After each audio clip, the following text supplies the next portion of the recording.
Welcome to teachers care academy. இப்போது நடந்து முடிஞ்ச இந்த பிஜிடிஆர்பி எக்கனாமிக்ஸில் வந்திருக்கிற கொஷின்ஸ் என்ன அப்படிங்கிறத பார்க்கலாம். 31 சீரீஸ்லேருந்து 140 வரைக்கும் எக்கனாமிக் கொஷின்ஸ் வந்திருக்கு. இதில் எந்தெந்த யூனிட்லேருந்து எவ்வளோ கொஷின்ஸ் வந்திருக்கு அப்படிங்கிறத பாருங்கள். யூனிட் 1ல் 18 கேள்விகளும், யூனிட் 2ல் 18, யூனிட் 3ல் 11 கேள்விகளும், யூனிட் 4ல் 9 கொஷின்ஸ், யூனிட் 5ல் 11 கேள்விகள், யூனிட் 6ல் 8 கேள்விகள், யூனிட் 7ல் 11, யூனிட் 8ல் 9 கேள்விகளும், யூனிட் 9ல் 6 கேள்விகளும், யூனிட் 10ல் 9 கேள்விகளும் வந்திருக்கு. மொத்தம் 110 வினாக்கள். சரிங்களா? மொத்தம் 110 வினாக்களில் 94 வினாக்கள் நம்ம டீச்சர்ஸ் கேர் அகாடமிலேருந்து கொடுக்கப்பட்ட மெட்டீரியல்லேருந்தே நேரடியாகவே கேட்கப்பட்டிருக்கு அப்படிங்கிறத நம்ம பார்க்குறோம். ஸோ அதில் பாருங்கள், இதில் first question, the Green Revolution in the 1960s was primarily associated with, அதாவது 1960களில் பசுமை புரட்சியில் முதன்மை தொடர்புடையதாக கருதப்படுவது அப்படிங்கிறது 33வது கேள்வி. இது நம்மளுடைய மெட்டீரியலில் யூனிட் 8ல் பேஜ் நம்பர் 58ல் இருக்குது. இதற்கான விடை உயர் விளைச்சல் ரக விதைகள், அதாவது high yield variety seeds, HYV அப்படின்னு சொல்லுவோம். பாருங்கள், நம்மளுடைய மெட்டீரியலில் எங்கே இருக்குது அப்படிங்கிறது இங்கே காட்டப்பட்டிருக்கு. பேஜ் நம்பர் 58ல் இருக்குது. இந்த இடத்துல கொடுக்கப்பட்டிருக்கா. அடுத்தது, family planning in India is voluntarily the acceptors has the freedom to choose any of the contraceptive method offered by the government is known as. எந்த மெத்தட், எந்த அப்ரோச்? அதாவது இந்தியாவில் குடும்ப கட்டுப்பாடு முறை தன்னார்வ அடிப்படையில் இருக்கின்றது. அரசாங்கத்தால் வழங்கப்படுகின்ற எந்த ஒரு கருத்தடை முறையினையும் சுதந்திரமாக தேர்வு செய்யும் நிலை மக்களுக்கு இருக்கிறது. இது எப்படி அழைக்கப்படுகிறது அப்படிங்கிறது தான் கேள்வி. இதற்கான விடை யூனிட் டி, சிற்றுண்டி சாலை அணுகுமுறை அப்படிங்கிறத பார்க்குறோம். இது நம்ம கொடுத்துருக்க ரெஃபரன்ஸ் புக்கில் அகர்வாலோடதில் இருக்குது. அதாவது கேஃபிட்டீரியா அப்ரோச் அப்படின்னு சொல்கிறோம். அவர் மக்கள் தொகை பிரச்சனை அப்படிங்கிற புக்கில் இதை கொடுத்துருக்காரு. இந்தியாஸ் பாப்புலேஷன் ப்ராப்ளம் அப்படின்னு நம்ம சொல்கிறோம். இதோட அணுகுமுறையின்படி இந்த குடும்ப கட்டுப்பாடு திட்டம் தன்வாரணத்துடன் நடைபெறுகிறது அப்படிங்கிறத பார்க்குறோம். அதாவது அரசாங்கம் கொடுக்குற பல்வேறு கர்ப்பநிரோதி முறைகளில் மக்கள் அவங்களுக்கு பொருத்தமான தாங்களே தேர்ந்தெடுக்கிற சுதந்திரம் இருக்குது அப்படிங்கிறத சொல்கிறது தான் இதோட அர்த்தம். அடுத்தது, பேரின பொருளாதாரத்தில், அதாவது மேக்ரோ எக்கனாமிக்ஸில் பிகு விளைவு எஃபெக்ட்னு இருக்குது. அது என்ன சொல்ல வருது, விளக்குது அப்படிங்கிறத சொல்கிறோம். இது யூனிட் 2ல் பேஜ் நம்பர் 116ல் இருக்குது. முழு வேலை வாய்ப்பு அடைய தொடர்ந்து நுகர்வு அதிகரித்து கொண்டு இருக்க வேண்டும் அப்படின்னு பார்க்குறோம். பாருங்கள், நம்ம மெட்டீரியலில் இங்கே கொடுத்துருக்கோம். அடுத்தது, எந்த 5 ஆண்டு திட்டத்தில் தேசிய நெடுஞ்சாலை முன்னேற்ற திட்டம், நேஷ்னல் ஹைவே டெவலப்மெண்ட் ப்ரோக்ராம் அப்படின்னு சொல்கிறோம், அனைத்து இடங்களுக்கும் எளிமையாக சென்று சேர வழிவகை செய்யப்பட்டது அப்படிங்கிறத பார்க்குறோம். இதுக்கான விடை எந்த 5 ஆண்டு திட்டம்னு கேட்டிருக்காங்க இல்லையா? ஸோ 10வது 5 ஆண்டு திட்டம், அதாவது 2002லேருந்து 2007 வரைக்கும் அப்படிங்கிறத பார்க்குறோம். இது நம்ம கொடுத்துருக்கிற ரெஃபரன்ஸ் புக், அதாவது இந்தியன் எக்கானமி, அதில் கொடுக்கப்பட்டிருக்கு. அதில் தெளிவாக நமக்கு கொடுத்துருப்பாங்க. இந்த தேசிய நெடுஞ்சாலை மேம்பாட்டு திட்டம் அப்படிங்கிறது இந்தியாவோட முக்கிய நெடுஞ்சாலைகளை மேம்படுத்தும் திட்டமாகும் அப்படிங்கிறத நம்ம அந்த புக்கில் பார்த்துருக்கோம். ஸோ இது எந்த 5 ஆண்டு திட்டத்தில் வருது அப்படிங்கிறதையும் இங்கே கொடுக்கப்பட்டிருக்கு. அதோட கால அவகாசமும் கொடுக்கப்பட்டிருக்கு, எந்த ஆண்டுலேருந்து எந்த ஆண்டு வரைக்கும் அப்படின்னு. ரிக்கார்டோவின் கூற்றுப்படி பொருளாதார வளர்ச்சி என்பது கீழே கொடுக்கப்பட்டுள்ள இரண்டிற்கு இடையிலான வேறுபாட்டை பொறுத்துக. இது யூனிட் 2ல் பேஜ் நம்பர் 212ல் இருக்குது. இதுக்கான விடை உற்பத்தி மற்றும் நுகர்வு அப்படிங்கிறது தான். ஸோ எதற்கு இடையில் அப்படின்னு பார்த்தோம்னா ப்ரொடக்ஷனுக்கும் கன்சம்ஷனுக்கும், அதாவது உற்பத்தி மற்றும் நுகர்வு அதற்கிடையில் அப்படிங்கிறத பார்க்குறோம். ஸோ நம்ம சொன்ன மாதிரி பேஜ் நம்பர் 212ல் இதுக்கான ஆன்சரை கொடுக்கப்பட்டிருக்கு. அடுத்தது, இங்கே கீழே 2 கருத்துக்கள் கொடுக்கப்பட்டுள்ளன. சரிங்களா? தேசிய வருவாய் மதிப்பீடு எஸ்டிமேட்ஸ், நேஷ்னல் இன்கம் எஸ்டிமேட்ஸ், இருமுறை கணக்கெடுப்பு இல்லாமல் ஒரு குறிப்பிட்ட காலத்தில் உற்பத்தி செய்யப்பட்ட பொருட்கள் மற்றும் சேவையின் ஒட்டுமொத்த மதிப்பே ஆகும். இரண்டாவது அசெஷன், சரிங்களா? ஸ்டேட்மெண்ட் என்ன சொல்லியிருக்குன்னா, தேசிய வருமானம் ஒரு ஓட்டம், அது இருப்பு அல்ல. வாக்கியங்களின் கூற்றுப்படி மிக சரியான பதிலை கீழ்வருவனவற்றில் தேர்ந்தெடுக. இது யூனிட் 2ல் பேஜ் நம்பர் 19ல் இதுக்கான விளக்கம் இருக்குது. இதுக்கான ஆன்சர் கருத்து 1 மற்றும் கருத்து 2 இரண்டுமே சரி அப்படின்னு பார்க்குறோம். ஏன்னா தேசிய வருவாய் மதிப்பீடு இருமுறை கணக்கெடுக்க இல்லாமல் ஒரு குறிப்பிட்ட காலத்தில் உற்பத்தி செய்யப்பட்ட பொருட்கள் மட்டுமே சேவையில் ஒட்டுமொத்த மதிப்பே ஆகும் அப்படின்னு பார்க்குறோம்.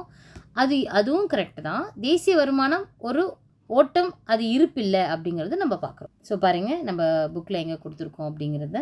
அடுத்தது அபரிமிதமான நுகர்வு அல்லது அபரிமிதமான சுரண்டல் மூலம் பொது சொத்து வளங்களை பாதிப்பிலிருந்து கட்டுப்படுத்தும் முறையை என்னன்னு சொல்லுவோம். பாருங்கள், அபரிமிதமான நுகர்வு, அதே மாதிரி அபரிமிதமான சுரண்டல் மூலம் பொது சொத்து வளங்களை பாதிப்பிலிருந்து கட்டுப்படுத்தும் முறை. இது யூனிட் 7ல் பேஜ் நம்பர் 63ல் கொடுத்துருக்கோம். இதுக்கான விடை சொத்துரிமை, அதாவது ப்ராப்பர்ட்டி ரைட்ஸ் அப்படின்னு சொல்கிறோம். பாருங்கள், இங்கே கொடுக்கப்பட்டிருக்கு.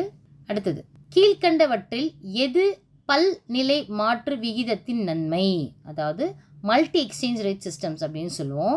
இது யூனிட் 4ல் பேஜ் நம்பர் 112ல் நம்ம மெட்டீரியலில் கொடுக்கப்பட்டிருக்கு. இதற்கான ஆன்சர் பண மதிப்பு குறைதல், அதாவது டீவேல்யூவேஷன் அப்படின்னு சொல்லுவோம் இல்லையா, அதுதான். பாருங்கள், இங்கே கொடுக்கப்பட்டிருக்கு நம்மளுடைய மெட்டீரியலில். அடுத்தது சிலோர் முற்றுரிமை அங்காடியின் கீழ்கண்டவற்றுள் சரியானது எது? விலை ஏற்றம் மற்றும் விலை குறைப்பு சூழலில் விற்பனையாளர்கள் நட்டமடைவர். பாருங்கள், விலை ஏற்றம் மற்றும் விலை குறைப்பு சூழலில் விற்பனையாளர்கள் நட்டமடைவர். விலை ஏற்ற சூழல் விற்பனையாளர் லாபம் அடைவர். எப்படி விலையேற்ற சூழலில் அவங்க லாபம் அடைய முடியும்? ஓகே. விலை குறையும் சூழலில் வாங்குபவரும் விற்பனையாளரும் நட்டமடைவர். விலை மாற்றங்கள் விற்பனையாளருக்கு எந்த தாக்கமும் ஏற்படுத்தாது, அது பாசிபிள் இல்லை. So what is answer? விலை ஏற்றம் மற்றும் விலை குறைப்பு சூழலில் விற்பனையாளர் நட்டமடைவர் அப்படிங்கிறத பார்க்கணும். ஸோ நம்ம புக்கில் 224 பேஜஸில் இருக்குது. பாருங்கள், எங்கே இருக்குது. அடுத்த கேள்வி, கீழ்வருவனற்றுள் மூலதன சந்தை எதை ஊக்குவிக்கிறது? கேபிட்டல் மார்க்கெட் எதை என்கரேஜ் பண்ணிடுது அப்படிங்கிறது யூனிட் 8ல் இருக்குது. இதுக்கான ஆன்சர் எக்கனாமிக் க்ரோத், அதாவது இதை தான், பொருளாதார வளர்ச்சியை தான் வந்து மூலதன சந்தை ஊக்குவிக்கிறது அப்படிங்கிறத பார்க்குறோம். இது பாருங்கள், உப்பல் ஜேஸ் இந்தியன்ஸ் எக்கனாமிக் ப்ராப்ளம்ஸ் அப்படிங்கிற புக்கில் அதை பற்றி தெளிவாக கொடுத்துருக்காங்க. அதாவது இந்தியாவின் பொருளாதார பிரச்சனைகள் அப்படிங்கிற புத்தகத்தில் அது இருக்குது. மூலதன சந்தை வந்து எப்படி சேமிப்புகளையே முதலீடாக மாற்றி தொழில்துறையோட வளர்ச்சியையும் நாட்டு பொருளாதார வளர்ச்சியும் எப்படி அது என்கரேஜ் பண்ணுது அப்படிங்கிறத அது சொல்லியிருக்காங்க. நெக்ஸ்ட், 14ஆம் நிதிக்குழு பரிந்துரையின்படி பகிர்ந்தளிக்கக்கூடிய நிதியின் பங்கு என்ன? எவ்வளோ பர்சன்டேஜ்? 14th ஃபினான்ஸ் கமிஷனில் நிதிக்குழு பரிந்துரையின்படி பகிர்ந்தளிக்கக்கூடிய நிதியின் பங்கு எவ்வளோ அப்படின்னு பார்த்தோம்னா 42%, அதாவது 42 விழுக்காடு. இது யூனிட் 5ல் கொடுக்கப்பட்டிருக்கு. யூனிட் 5ல் இருக்கிற RN பார்கவ் இந்தியன் பப்ளிக் ஃபினான்ஸுங்கிற புக்கில் இது கொடுக்கப்பட்டிருக்கு. பாருங்கள், 42%ஆக பண்ணணும் அப்படிங்கிறத சொல்லியிருக்காங்க. அடுத்தது பணவீக்கத்திற்கும் வேலையின்மை வீக்கத்திற்கும், பாருங்கள், பணவீக்கத்திற்கும் வேலையின்மை வீக்கத்திற்கும் இடையே நிலையான தலைகீழ் தொடர்பை கூறும் வளைகோடு என்ன வளைகோடு? யூனிட் 3ல் பேஜ் நம்பர் 74ல் இருக்குது. இதுக்கு பேர் தான் ஃபிலிப்ஸ் கர்வ், அதாவது ஃபிலிப்ஸ் வளைகோடு அப்படின்னு சொல்லுவோம். பேஜ் நம்பர் இதில் கொடுத்துருக்கோம். அடுத்தது வெள்ளம் மற்றும் பஞ்ச காலத்தில் பாதிக்கப்படும் போது, நல்லா பாருங்கள், வெள்ளம் மற்றும் பஞ்ச காலத்தில் பாதிக்கப்படும் போது தமிழக அரசால் வழங்கப்படும் கடனை எப்படி அழைக்கின்றோம்? அந்த கடனுக்கு பேர் என்ன? தக்காவி கடன். அந்த கடனுக்கு என்ன பேர்? தக்காவி கடன். இது யூனிட் 7ல் இருக்குது. மிஸ்ரா அண்ட் பூரி அப்படிங்கிற ரெஃபரன்ஸ் புக்கில் அது தெளிவாக கொடுக்கப்பட்டிருக்கு. அதாவது டக்காவி லோன் அப்படின்னு சொல்கிறோம். 2009ஆம் ஆண்டு மக்கள் தொகை கணக்கெடுப்பின்படி மிக குறைந்த பாலின விகிதம் கொண்ட இந்திய மாநிலம் எது? மிக குறைந்த பாலினம் அப்படின்னு கேட்டிருக்காங்க. இது யூனிட் 7ல் இருக்குது. இதற்கான விடை Haryana. That is the answer. Unit 7ல் அகர்வால் லெசன் அப்படிங்கிற இந்தியாஸ் பாப்புலேஷன் ப்ராப்ளம் அப்படிங்கிற புக்கில் இது கொடுக்கப்பட்டிருக்கு. இதுக்கான விடை பாருங்கள், ஹரியானா. தொன்மை பொருளியல் அறிஞர்கள் அன்றாட நடவடிக்கைக்கான பணத் தேவையை எதன் மூலம் வற்புறுத்துகின்றார்கள்? யூனிட் 3ல் பேஜ் நம்பர் 2ல் இருக்குது. பண சுழற்சியின் திசை வேகம், அதாவது velocity of circulation of money அப்படின்னு சொல்லுவோம். ஸோ அதன் மூலம்தான் அவங்க வற்புறுத்துகிறாங்க அப்படிங்கிறத சொல்கிறோம். பேஜ் நம்பர் 2ல் இருக்குது, velocity of circulation of money. அடுத்தது, கீழே கொடுக்கப்பட்டுள்ள 2 அறிக்கைகளின் ஒன்று கூற்று ஏ என்றும் மற்றொன்று காரணம், தட் இஸ் ரீசன் சொல்லுவோம் இல்லைங்களா, அசர்ஷன் அண்ட் ரீசன் என்றும் பெயரிடப்பட்டுள்ளது. இதில் ஃபஸ்ட்டு கூற்று ஏ என்ன சொல்லுதுன்னா, மூலதன செறிவு தொழில்நுட்பத்தின் பயன்பாடு இந்தியாவில் வருவாய் ஏற்றத்தாழ்வு குறைவதற்கு காரணமாக உள்ளது அப்படின்னு சொல்கிறாங்க. மூலதன செறிவு தான் காரணமாக உள்ளது. அடுத்தது அதுக்கான ரீசன், மூலதன செறிவு தொழில்நுட்பம் ஒரு சிலரிடம் செல்வம் குவியும், பெரும்பாலானவர் வேலையின்மையால் தவிக்க காரணமாக உள்ளது அப்படின்னு சொல்கிறாங்க. இதில் நம்ம என்ன தெரிஞ்சுக்கிறோம் அப்படின்னா, ஃபர்ஸ்ட் வந்து தவறு, இரண்டாவது சரி. So D is the answer. இது நம்ம சிலபஸில் நம்ம மெட்டீரியலில் யூனிட் 1ல் பேஜ் நம்பரில் 147 கொடுக்கப்பட்டிருக்கு. சரிங்களா? 147 ரைட். அடுத்தது, கீழ்கண்டவற்றுள் உலக வாணிப அமைப்பு ஒப்பந்தத்தின்படி எதை 2005க்குள் நீக்கப்பட வேண்டும், எதை எடுக்கணும்? இது நம்ம யூனிட் 6ல் கொடுக்கப்பட்டிருக்கு. இறக்குமதி ஒதுக்கீட்டளவு, இம்போர்ட் கோட்டாஸ் அப்படின்னு சொல்லுவோம். ஸோ ஜிங்கன், எம்எல் ஜிங்கமோட economics of development and planning அப்படிங்கிறத அதில் பாருங்கள், இம்போர்ட் கோட்டாஸ் பற்றி நம்ம சொல்லியிருக்கோம். அடுத்தது, கீன்ஸ் மற்றும் டால்டனை பொறுத்தவரை உறுதிப்பாடு அப்படிங்கிறது வரவு செலவு திட்டத்தின் நோக்கம் வேலை நிறைவை அடைதல் மற்றும் அதை அப்படியே பராமரித்தல். காரணம்னா விலை உள்ள தேவை குறைவினால் ஏற்படுவதன் தீர்வாக கூடுதல் பணத்தை சுழற்சிக்கு விடுவது அப்படின்னு சொல்லியிருக்காங்க. ஆமாம், தட் இஸ் ஆன்சர். அதாவது இதுக்கான விடை வந்து ஏ மற்றும் ஆர் இணைவானவை அப்படிங்கிறத பார்க்கும். இது வந்து யூனிட் 5ல் பேஜ் நம்பர் 236 இருக்குது. இங்கே நிதி Aayog, national institute for transforming இந்தியான்னு சொல்லுவோம் இல்லைங்களா? நிதி ஆயோக்கின் வழிகாட்டு கொள்கைகள் யாவன. ஸோ இது நம்ம யூனிட் 9ல் பேஜ் நம்பர் 51 இருக்குது. பாருங்கள், பார்ட்டிசிபேஷன் அதாவது பங்கேற்பு, உள்ளடக்கிய ஆட்சி முறை மற்றும் அதோதயா அப்படின்னு சொல்கிறோம். ஸோ இது நம்ம பேஜ் நம்பர் 51 இருக்குது, இங்கே கொடுத்துருக்கோம். முதலீட்டு விலக்கல் துறையின் மறுபெயரை தருக. ஸோ இது யூனிட் 5ல் கொடுத்துருக்கு. இதோட மறுபெயர் என்ன அப்படின்னா முதலீடு மற்றும் பொது சொத்து நிர்வாகத்துறை அப்படின்னு சொல்லலாம். ஸோ யூனிட் 5ல் RN பார்கவா இந்தியன் பப்ளிக் ஃபினான்ஸில் இது நம்ம கொடுக்கப்பட்டிருக்கு. நெக்ஸ்ட், சிலோர் முற்றுரிமை அங்காடியை பொறுத்த மட்டில் ஆட்ட கோட்பாடு, கேம் தியரி இருக்கு இல்லைங்களா, ஒரு தோல்வி கோட்பாடு அல்லது திருப்தி இல்லா கோட்பாடு ஆகும் அப்படின்னு சொன்னது யார்? இது வந்து ஷூபர்ட், அவர் தான் அப்படி சொல்லியிருக்காரு. இந்த கேம் தியரி அப்படிங்கிறது ஒரு தோல்வி கோட்பாடு அல்லது திருப்தி இல்லாத கோட்பாடு அப்படின்னு ஷூபர்ட் சொல்லியிருக்கார். இதுக்கான விடை வந்து டி, யூனிட் 1ல் கொடுக்கப்பட்டிருக்கு. அடுத்தது, கீழ்கண்டவற்றில் எது ஒன்று மைய வங்கியின் கொள்கை, சென்ட்ரல் பேங்கோட கொள்கை எது? யூனிட் 3ல் பேஜ் நம்பர் 79 கொடுக்கப்பட்டிருக்கு. இதுக்கான விடை பணவியல் மற்றும் நிதியியல் நிலைத்தன்மை. இதுதான் மானிட்டரியோட அப்புறம் அதோட ஃபினான்ஷியல் ஸ்டெபிலிட்டியை பொறுத்து தான் அதுதான் அதோட மெயின் மைய வங்கியோட கொள்கையில் ஒன்று அப்படின்னு பார்க்குறோம். பாருங்கள், இது அட்வான்ஸ்ட் எக்கனாமிக் தியரி அப்படிங்கிறதுல மைக்ரோ எக்கனாமிக் அனாலிசிஸில் HL அஹூஜாவில் இருக்குது. அதில் இதை தெளிவாக கொடுத்துருக்காங்க. கீழ்கண்டவற்றில் எது ஒன்று வங்கி இல்லா நிதி நிறுவனம்? இதில் எது வங்கி இல்லா நிதி யூனிட் 3ல் இருக்குது. சீட்டு நிறுவனங்கள் தான். ஏன்னா கமர்ஷியல் பேங்க் ஒரு வங்கி, ரிசர்வ் பேங்க் ஒரு வங்கி, கூட்டுறவும் ஓகே. இப்போது வங்கி இல்லா நிதி நிறுவனம் அப்படின்னு பார்த்தோம்னா சீட்டு நிறுவனங்கள் தான். So B is the answer. இது யூனிட் 3ல் money banking and international trade wise அப்படிங்கிறதுல கொடுக்கப்பட்டிருக்கு. So chit funds. தென் மாறும் விகிதாச்சார விளைவு விதி எதனுடன் தொடர்புடையது? வேரியபிள் ப்ரப்போர்ஷன் இருக்கு இல்லைங்க, லா ஆஃப் வேரியபிள் ப்ரப்போர்ஷன் எதனுடன் தொடர்புடையது?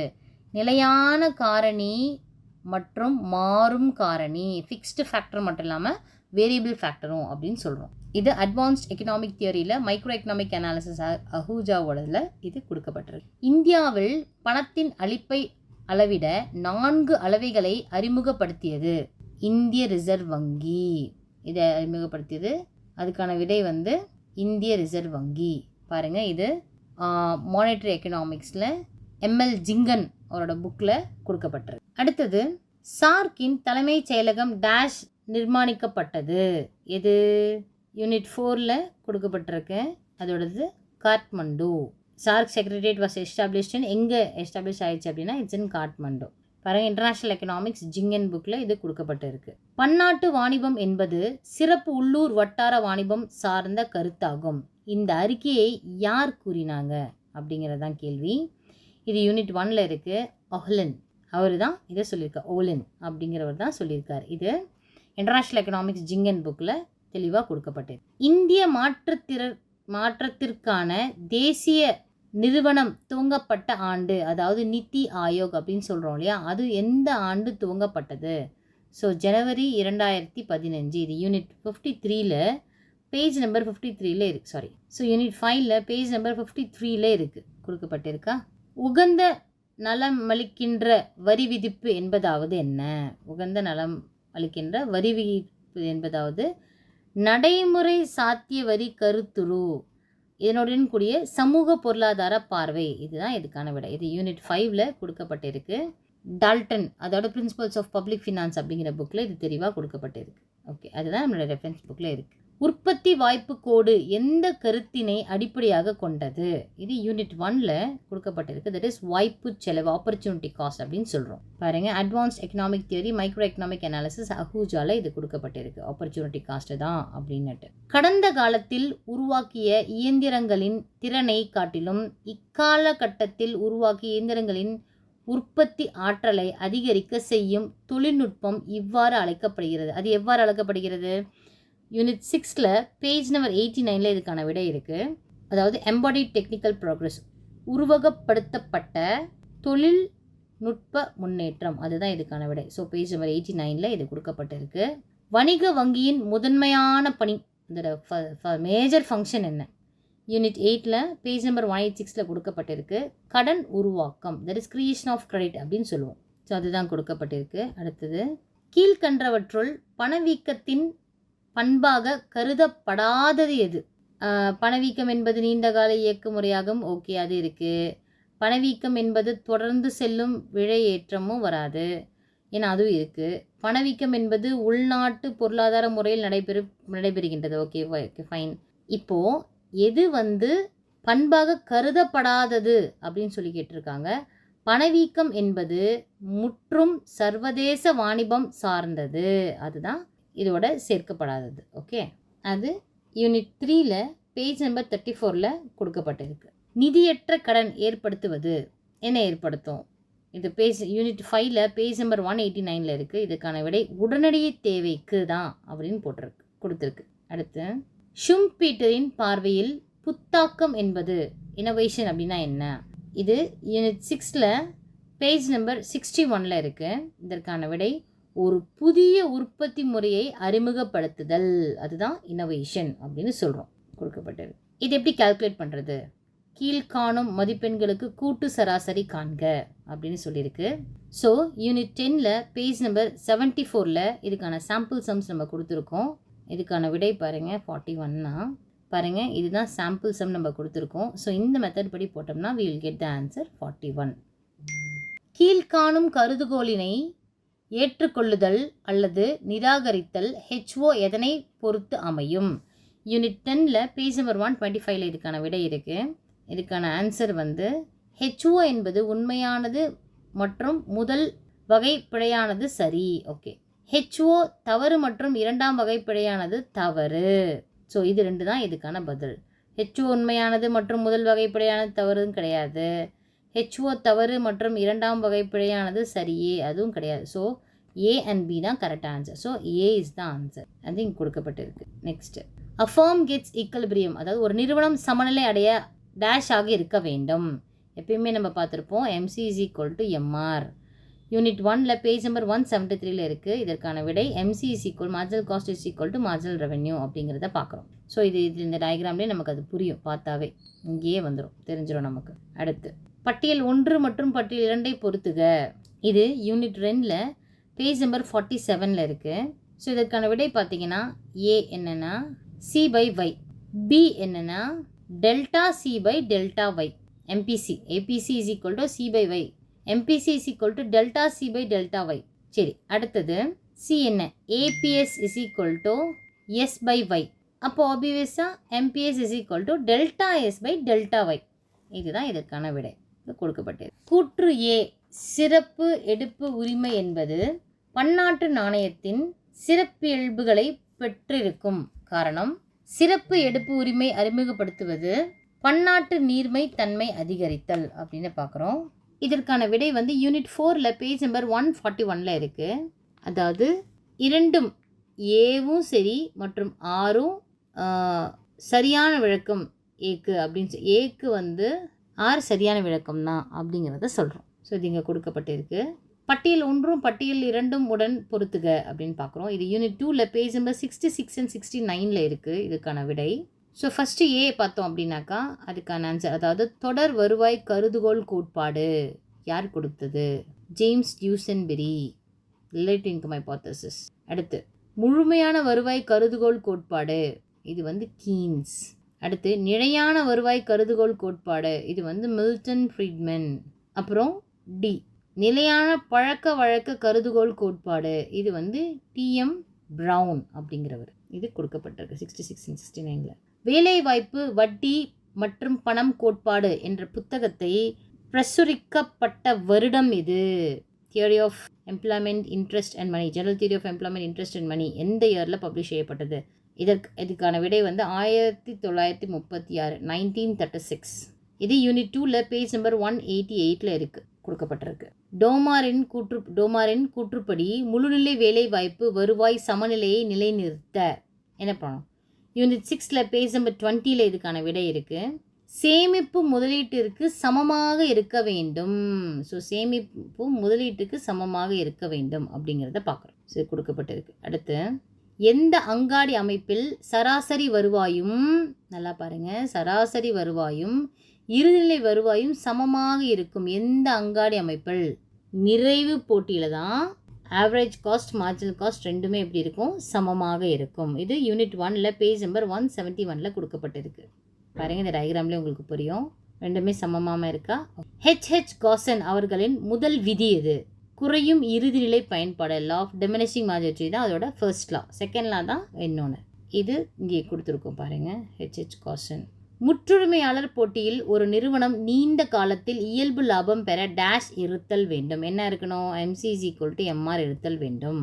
இது யூனிட் 9ல பேஜ் நம்பர் 209ல் கொடுக்கப்பட்டிருக்கு. ஓகே. இறுதிநிலை உற்பத்தி குறையும் போது சராசரி உற்பத்தியானது என்ன இருக்கும்? யூனிட் 1 பேஜ் நம்பர் 134ல் இதுக்கான விடை கொடுக்கப்பட்டிருக்கு. குறையும். இறுதிநிலை உற்பத்தி குறையும் போது சராசரி உற்பத்தியானது குறையும், அதுதான் விடை. இது இங்கே டயக்ராமில் கொடுத்துருக்கு. பன்முக நேரியல் தொடர்பு போக்கில் விளக்கக்கூடிய மாறிகளுக்கிடையேயான அதிக ஒட்டுறவானது இப்பிரச்சனையை ஏற்படுத்தும். இது யூனிட் 10ல பேஜ் நம்பர் 162ல் இருக்குது. ஸோ பன்முக ஒத்தத்தன்மை அப்படின்னு பார்க்குறோம். So that is the answer. அடுத்து உள்ளீட்டின் அளவை மாற்றாமல் உற்பத்தி சார்பு வளைவை மேல் நோக்கி நகர்த்தும் தொழில்நுட்ப முன்னேற்றம் அப்படின்னு பார்க்குறோம். ஸோ யூனிட் 6ல பேஜ் நம்பர் 89ல் இருக்குது. இதற்கான விடை உருவகப்படுத்தப்படாத தொழில்நுட்ப முன்னேற்றம், திஸ் எம்பாடிட் டெக்னிக்கல் ப்ராக்ரஸ் அப்படின்னு சொல்லுவோம். ஸோ அதுக்கானது இங்கே கொடுத்துருக்கு. நெக்ஸ்ட் மேம்படுத்தப்பட்ட கட்டமைப்பு வசதி நிறுவனத்தால் நிர்மாணிக்கப்பட்டது? ஸோ இதுக்கான ஆன்சர் யூனிட் 4ல பேஜ் நம்பர் 153ல் இருக்குது. பன்னாட்டு நிதி நிறுவனம் அப்படிங்கிறத பார்க்குறோம். ஸோ இங்கே கொடுத்துருக்கோம். அடுத்து கீன்ஸ் மாடல் உறுதி தேவை தீர்மானிக்கப்படுவது எதனால்? யூனிட் 2ல பேஜ் நம்பர் 146ல் இருக்குது. இதற்கான விடை நுகர்வு ப்ளஸ் முதலீடு, இதுதான் அப்படின்னு பார்க்குறோம். ஸோ இதில் 146ல் இருக்குது. கீழே கொடுக்கப்பட்டுள்ள பல்வேறு வகையான கணங்களில் எது முடிவுறும் கணம்? ஆன்சர் யூனிட் 10ல பேஜ் நம்பர் 176ல் கொடுக்கப்பட்டிருக்கு நம்ம மெட்டீரியலில். இதுக்கான விடை பி அப்படிங்கிறது வகுப்பறையில் உள்ள மாணவர்களின் எண்ணிக்கை அப்படிங்கிறத பார்க்குறோம். ஸோ இது கொடுத்துருக்கோம். யூனிட் 7 மக்கள் தொகை மாற்ற கோட்பாட்டில் 3ஆம் நிலை மக்கள் தொகை மாற்றத்தின் தன்மையானது எது? யூனிட் 7ல பேஜ் நம்பர் 85ல் இருக்குது. இதற்கான விடை குறிப்பிடத்தக்க அளவில் மதிப்பு வீதம் குறைதல் மற்றும் குறைவான மக்கள் தொகை வளர்ச்சி. கீழ் வருவனற்றுள் வேலை வாய்ப்பின்மைக்கு எது காரணம்? பாருங்கள், வேலை வாய்ப்பின்மைக்கு அன்எம்ப்ளாய்மெண்ட்டுக்கு எது காரணம்? இல்லை, காரணம் அல்ல அப்படின்னு சொல்லியிருக்காங்க. ஸோ யூனிட் 7ல பேஜ் நம்பர் 28 and 29ல் இருக்குது. இதுக்கான விடை வேளாண்மை துறையில் அதீத வளர்ச்சி, அதுதான் இதுக்கு காரணம் இல்லை அப்படின்னு போட்டிருக்கு. அடுத்து தொடர்பு வருவாய் கருதுகோள் கோட்பாடு தொடர்புடையது. Relative income hypothesis associated with யாரோடது? James Duesenberry. இது யூனிட் 2ல பேஜ் நம்பர் 66ல் கொடுக்கப்பட்டிருக்கு. பாருங்க, பேஜ் நம்பர் 66ல் கொடுக்கப்பட்டிருக்கு. வரி விதிப்பில் சிக்கன வழி என்பது என்ன? யூனிட் 5ல பேஜ் நம்பர் 47ல் இருக்குது. வரி வசூல் செய்வதற்கு குறைவான செலவு அப்படி இருந்தால் தான் minimum cost and collection of tax இருந்தால் it's called as canon of economy அப்படின்னு பார்க்குறோம். அது கொடுக்கப்பட்டிருக்கு சிக்கன விதியில். பின் வருவனற்றிலிருந்து 27, 30, 35, 36 இதெல்லாம் பார்த்தீங்கன்னா மாணவரோட எடை வரம்பை கண்டறிவது மற்றும் வீச்சுக்கெழு காண்க அப்படின்னு சொல்லியிருக்கோம். ஸோ ஆல்ரெடி யூனிட் 10ல் பேஜ் நம்பர் 79ல் இது எப்படி கால்குலேட் பண்ணோம் அப்படின்னு கொடுத்துருக்கோம். ஸோ அப்படி கால்குலேட் பண்ணால் வி கெட் த ஆன்சர் 16 மற்றும் வீச்சுக்கெழு 0.23 அப்படிங்கிறத பார்க்குறோம். ஸோ இந்த மெத்தடில் அதை கால்குலேட் பண்ணணும். So that's all for today. Thanks for வாட்சிங்.